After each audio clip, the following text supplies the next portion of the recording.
enjoy the Weizenbaum Conference 2023. Thank you. The expertise gathered here is interdisciplinary and international, and it testifies to the reputation the Weizenbaum-Institut has built itself. From my understanding, the Weizenbaum-Institut is uniquely positioned to be able to bring people from different parts of life, different disciplines together to interrogate the kind of social impacts of technology and the ways that it's impacting people. These conferences are very important because they allow us to talk to one another from different interdisciplinary backgrounds, lived experiences, and perspectives that can create really rich conversations about these complex areas like migration, technology, and innovation.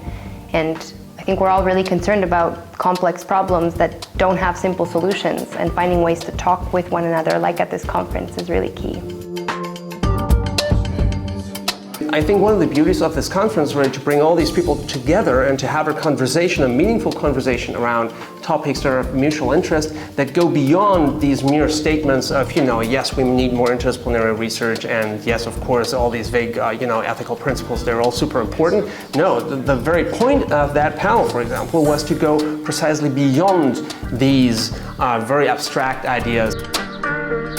I think it's really, really important that we think about good governance technologies in an unsiloed way. I know very often people from their own discipline just stay within their own discipline. Lawyers talk to lawyers, tech people talk to tech people, artists talk to artists. And the most important thing is that if you want to understand technology better, you actually need to talk to people who are nothing like you. And I think that's what you can really see and feel at the conference and the Weizenbaum-Institut in general. It has to be crafted in a way such that actually machine learners know how to implement this in practice, because this will determine the way we live, the way we work, the way we communicate in the future. Digitization is such a broad topic that it's very easy to get lost in your own expertise and to think that your field of whatever you're researching is very specific and unique, but I think there's some underlying things that we can learn from each other, and there's some underlying concepts to digitization where exchange is really important. I think we're at a pivotal point in public life where it's important to generate new policies, to develop new relationships with technology firms, to improve how academics work with government policymakers. And so this conference is a very valuable opportunity to develop our own strategy, develop our audience for our ideas, and try to produce a better, more healthy public life.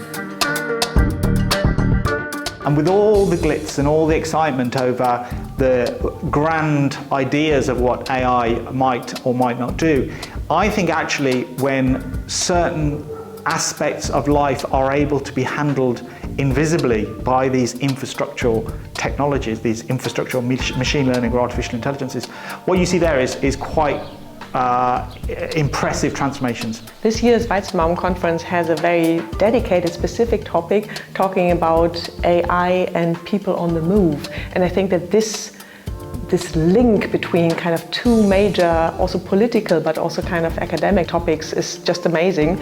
So I expect a lot of kind of also political call for action for academics, but also for politicians to really understand how kind of these power regimes are interlinked, from surveillance technologies, from big tech, from AI, to vulnerable groups, for people who are migrating. And this is a common today's actual political topic. So there's a lot of debate that we have to do. I think one of Weizenbaum's real strengths was he wasn't your average computer scientist. If you read through his work, you see very often that the descriptions he makes of the people that make claims for artificial intelligence and he describes them as a certain type. He calls them the artificial intelligentsia, which is a wonderful coinage. And the artificial intelligentsia are still here with us, making overinflated claims about what artificial intelligence can and cannot do. Joseph Weizenbaum was a person, a public intellectual who never got out-fashioned. So if you read his quotes, for example, if he says about the attribution of technology, and he's talking about Eliza, of course, his chatbot he developed. But if you replace Eliza with ChatGPT, it makes perfect sense still now. So Joseph Weizenbaum, and a person like Joseph Weizenbaum, a public intellectual, is in desperate need right now, today. And I think and I hope that the Weizenbaum-Institut takes his role, his place as a political institute.